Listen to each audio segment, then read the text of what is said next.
आशा करता हूं आप सब बहुत अच्छे होंगे। मेरा नाम है सिद्धांत अग्निहोत्री। स्टडी ग्लोस पे आपका बहुत बहुत स्वागत है। दोस्तों, सबसे पहले तो मैं आपको बताऊंगा कि दो चीज़ें हैं। एक, ईरान ने ये बोला है कि हम आपको अब हार्ट अटैक देंगे, हमारे पास एक ऐसा वेपन है कि तुम्हारे को दिल का दौरा पड़ जाएगा। और दूसरा, एक फाइनल ब्रीफिंग ट्रम्प को दी गई है 45 दिन 45 डेज के अंदर अंदर ईरान को कैसे ख़त्म करें, क्या क्या ऑप्शंस हैं, दोनों पर बात करेंगे। सब पावर की बात है, तो ये बहुत ही शानदार साइकोलॉजी ऑफ पावर, किस तरीके से ये पावर गेम चलते हैं, कैसे आप बिल्कुल ऊपर तक पहुंच सकते हैं और चीज़ों को अपने हिसाब से मोड़ सकते हैं। साइकोलॉजी डॉक्टर मयूरिका दास बताएंगी। 7 मई से क्लास शुरू है। डिस्क्रिप्शन कमेंट बॉक्स में लिंक है। तो देखो, रिपोर्ट्स की अगर बात करते हैं तो डोनाल्ड ट्रंप को एक ब्रीफिंग दी गई है, ठीक है। और इनका जो सेंट्रल कमांड है, क्योंकि ईरान अलग अलग कमांड से ईरान सेंट्रल कमांड में आता है, तो इनको फाइनल ब्लो की मतलब आखिरी बार तबाही मचाते हैं। ये कैसी कहते हैं ना कि ये लास्ट स्ट्रैटेजी की अब हमारे पास कुछ बचा नहीं है, तो चलो फाइनल ब्लो करते हैं और खेल ख़त्म करते हैं। तो ये फाइनल ब्लो की जो है ये स्ट्रैटेजी, मतलब ये जो है इन्होंने पेशकश की है। अब क्या क्या विकल्प है? सबसे पहली बात तो 45 मिनट 45 मिनट्स की लंबी ब्रीफिंग चली है। इसमें कि जो हमने ब्लॉकेड लगाए हैं, जो हमने नाकाबंदी की है, उसको हम और कैसे यूज़ कर सकते हैं। अगर हम ईरान पर हमला करते हैं तो क्या ईरान हम पर पलटवार कर सकता है। ये सीधा सीधा दोस्तों एक सिग्नल है कि अमेरिका बहुत बड़ी कार्रवाई के मूड में है। अभी आपको लग रहा है सब शांत है, सब चंगा सी बढ़िया है। आज से तो सिलेंडर के दाम भी बढ़ गए, कमर्शियल सिलेंडर के तो 1000 के करीब दाम बढ़ गए, ठीक है, दाम बढ़ गए। लेकिन अब स्ट्रेट ऑफ हॉर्मुज़ बंद है, आप क्या कर सकते हैं? You don't have any option. कई बार ऐसा भी हो सकता है कि अगर पूरी तरीके से बंद रहे और लंबे समय तक ये चले तो अवेलेबिलिटी की भी प्रॉब्लम हो जाएगी। तो यहाँ पे अमेरिका के पास ये विकल्प है। अब अमेरिका ने अभी पॉज लिया है और अगर एकदम से वो हमला करता है तगड़े तरीके से तो दिक्कत हो सकती है, ठीक है। तो अब ट्रंप के सामने शॉर्ट एंड इवेंट्स, ठीक है ना, जो छोटे छोटे इवेंट्स होते हैं ना, कि अभी हम ये टारगेट बनाते हैं, इनको फतेह करते हैं, फिर अगले पर जाएंगे, इस तरीके की चीज़ें जो हैं बताइए, इस तरीके की स्ट्रैटेजी जो है वो रखी है। और उद्देश्य यही है कि ईरान को मजबूर किया जाए कि वो टेबल पर हमारी ही बातें माने, अपनी बातें ना रखें, जो हम बोले वही करें। ओके, दूसरी बात ये है कि जो ईरान ने कहा है, ईरान की तैयारी, ईरान कह रहा है कि भाई हमारे पास हार्ट अटैक वेपन्स है, हमारे पास एक ऐसा हथियार है जो अमेरिका को दिल का दौरा, हार्ट अटैक देगा, वो हार्ट अटैक, ठीक है। अब ये क्या तैयार है भाई, ये क्या, ये कौन सा वेपन्स की बात कर रहे हैं? क्या ईरान के पास कोई न्यूक्लियर वेपन है? नहीं, न्यूक्लियर वेपन नहीं है। ईरान के पास, जो ईरान बता रहा है, वो हूट सुपर टॉर्पीडो है, ठीक है। हूट सुपर टॉर्पीडो, टॉर्पीडो जो मिसाइल्स होती है ना, जो पानी में चलती हैं, वो आप कह सकते हो। तो ये टॉर्पीडोज जो हैं ये 1990s में रशिया, सोवियत ने बनाई थी। अभी तक ये खाली रशिया के पास ही है, लेकिन इनकी स्पीड बहुत ज़्यादा नहीं है, 60-70 किलोमीटर प्रति घंटा।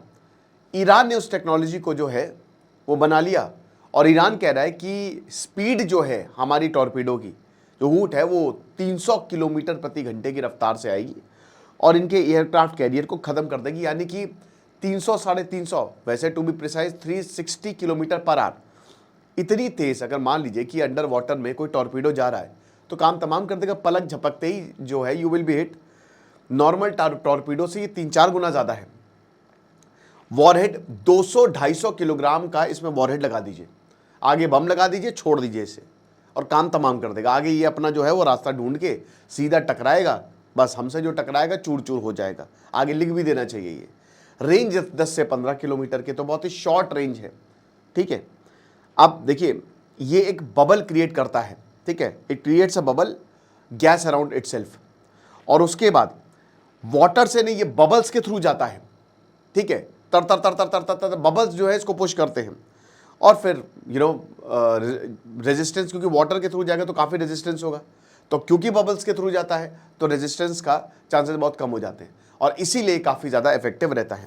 अब ईरान क्यों कह रहा है कि हार्ट अटैक है? भाई साइड सी बात है कि आप इसको इंटरसेप्ट नहीं कर सकते, it is very hard to intercept. अभी मैंने ड्रोन बोट्स का लेक्चर लिया था कि ईरान क्या है कि बोट्स लेता है, उसमें कुछ एक्सप्लोजिव डाल देता है और छोड़ देता है, तो यानी कि बड़ी बड़ी करोड़ों की शिप्स को वो यही मतलब 50-60 हज़ार की चीज़ों से बर्बाद कर देगा। तो 10 से 15 किलोमीटर इनका रेंज है और बहुत मुश्किल है इसको इंटरसेप्ट करना, इसीलिए एकदम से आता है, आपको पता ही नहीं चलता, फट जाता है। ठीक है, रिएक्शन टाइम बहुत ज़्यादा कम होता है और ये बड़े वॉरशिप्स को भी ख़त्म कर सकता है, इसमें इतनी कैपेबिलिटी है। बट बिग रियलिटी चेक ये है कि देखिए ईरान ही कह तो रहा है, अब Iran is running out of options, but इसकी सबसे बड़ी दिक्कत क्या है कि इसकी शॉर्ट रेंज है, 10 से 15 किलोमीटर है बस। 10 से 15 किलोमीटर में तुम क्या उखाड़ लोगे हैं? शिप यहाँ पे 10 से 15 किलोमीटर नहीं, 100-100, 250-250, 400-400 किलोमीटर दूर है। ओके, तो ये इतना आसान नहीं है। 10 से 15 किलोमीटर तो बहुत ही क्लोज रेंज और तब तक काम तमाम हो गया होगा। अभी मैं अमेरिका की भी बात बताऊंगा कि उसके पास क्या है, और उसके बाद आप इसको गाइड नहीं कर सकते, लिमिटेड गाइडेंस है, इतनी तेज़ चलता है ना कि आप मोड़ नहीं सकते इसको, और यूनिक टेक नहीं है ना। ये टेक अमेरिका भी बना सकता है, भारत भी बना सकता है, ऐसा इसमें कोई यूनिकनेस नहीं है ना। भारत को पता है कि इसमें नुकसान ज़्यादा है, इतनी शॉर्ट रेंज है, इसको मैन्यूवर कर नहीं सकते, तो मतलब नहीं इसको बनाने का। मॉडर्न नेवी जो है ये सब अवॉर्ड, ये सब चीज़ें नहीं। अब देखिए अमेरिका की जो नेवी है ना वो लेयर्ड है। अमेरिका का जो करियर एयरक्राफ्ट कैरियर है इन छोटी छोटी चीज़ों से नहीं, वो आज की जो नेवी जो शिप्स बन रहे हैं ना वो इन सब को झेलने के लिए तैयार होते हैं। अमेरिका की जो नेवी है, जो इनका एयरक्राफ्ट कैरियर है ना, वो 7-8 टॉर्पीडो को आसानी से झेल सकता है, वो इस तरीके से तैयार किया जाता है। और साथ ही साथ उसके साथ पूरा करियर स्ट्राइक ग्रुप चलता है, ठीक है, CSS चलता है, जिसमें खुद भी बहुत सारे डिस्ट्रॉयर नेवी शिप, वो पूरा जखीरा लेके चलता है। तो इतना आसान नहीं है, ये खाली बोलने की बातें हैं, हार्ट अटैक दे देंगे, ये दे देंगे, लेकिन ईरान को भी पता है कि it is very difficult to execute.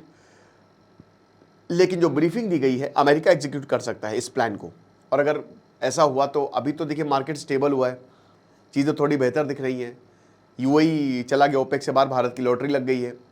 लेकिन बात यह है कि अगर फिर से वॉर शुरू होता है ना तो फिर से बैक टू स्क्वायर वन। अब बातचीत अभी कुछ चल नहीं रही है, अब हो सकता है मतलब पाकिस्तान तो एक्सपोज हो गया है, पर्दे के पीछे बातचीत चल रही है। ट्रंप ने भी बोला कि अब मैं ही डायरेक्ट बातचीत करूंगा, अच्छी बात है, मतलब जो सिग्नल जो साइंस आ रहे हैं वो अच्छे आ रहे हैं। और ईरान ने भी अपनी तरफ से पहल की है ना, कि हॉर्मोज खोल देते हैं, न्यूक्लियर के बाद में देख लेते हैं, पहले हॉर्मोज पे हम फोकस करते हैं। बट अमेरिका क्या, अच्छा चलिए हम अमेरिका की जो नेवी उसका डिफेंस इकोसिस्टम देख लेते हैं। सबसे पहली बात तो ये कि बेटा अमेरिका की नेवी इतनी तेज़ है ना कि बेटा छूटेगा, पहले छूटेगा, उससे पहले ही डिटेक्ट कर लेंगे। अमेरिका की नेवी का डिटेक्शन सिस्टम बहुत ही शानदार है, टेक्नोलॉजी टेक ड्रिवन है पूरा का पूरा। सैटेलाइट्स है उनके पास, हर वक्त उनके जहाज घूमते रहते हैं, मैरी टाइम पेट्रोल एयरक्राफ्ट, ठीक है, सबमरीन ट्रैकिंग सिस्टम है, पता है उनको ये सब चीज़ें, ये हथकंडे, ये सब तैयार है अमेरिका इसके लिए। तो एनिमी सबमरीन्स, कोई भी अगर शिप मूवमेंट जो सस्पिशियस हुआ, भाई आईरिस देना को मार दिया था उन्होंने, समझिए शिप को मार दिया था, 150 लोग मर गए थे सस्पिशियस मूवमेंट के लिए बस, और था भी नहीं कुछ। जैसे इंडियन वाटर से बाहर गया ठोक दिया अमेरिका ने बिना बात के, समझ रहे हो। उसके बाद एयरक्राफ्ट कैरियर यहाँ नहीं है, हंड्रेड्स ऑफ किलोमीटर दूर है, 10-15 किलोमीटर से कुछ नहीं होगा, अपना ही नुकसान ना कर ले ईरान।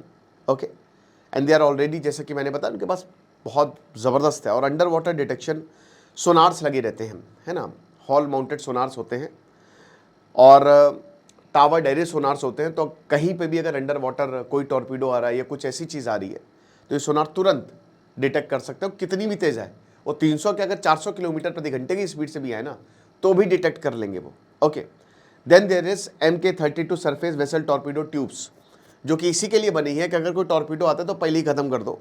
और काउंटर टॉर्पीडो है कि ये मारता हूँ बेटा, उधर से तुम मारो, इधर से हम मारते हैं। ओके, सॉफ्ट किल डिफेंस, कंफ्यूज करने के लिए फेक टारगेट्स अमेरिका रख देता है, क्या मार दो मार दो मार दो, और जैसे ही वो मारता है अमेरिका को पता चल जाता, अच्छा यहाँ चुपे बैठे हो, अभी बताते हैं। नॉइज जनरेटर्स हैं ताकि कंफ्यूज किया जा सके। हेलीकॉप्टर्स और ड्रोन की लेयरिंग है। MH-60R Seahawk लगातार उड़ते रहते हैं ताकि कोई भी अगर ऐसी गतिविधि हो तो पता लगाया जा सके। हंट सबमरीन है, ड्रॉप टॉर्पीडोज हैं। तो बेसिकली ये बहुत मुश्किल है कोई हार्ट अटैक कहीं ईरान को ना आ जाए। लेकिन द थिंग इज कि देखिए वॉर रुकना चाहिए, और इस समय ब्रीफिंग दी गई है, एक फाइनल ब्लो की बात की गई है, बट चीज़ें बेहतर लग रही हैं और ऐसा लगता है कि युद्ध रुकेगा। रशिया ने पेशकश की है, जो कि मैं पहले से ही बोल रहा हूँ कि रशिया ले लेना यूरेनियम, लगता है पुतिन स्टडी ग्लोस को सुनते हैं, तो खैर नहीं, ऐसा तो मजाक की बात है, पर रशिया ने पेशकश की है कि हम यूरेनियम ले लेते, कि प्रॉब्लम क्या है आपको, मामला ख़त्म हो जाएगा। देखेंगे आगे क्या होता है। बाकी आप साइकोलॉजी ऑफ पावर है बहुत ही शानदार कोर्स, इसको आप अवेल करें, बहुत ज़्यादा फायदा होगा। Thank you so much.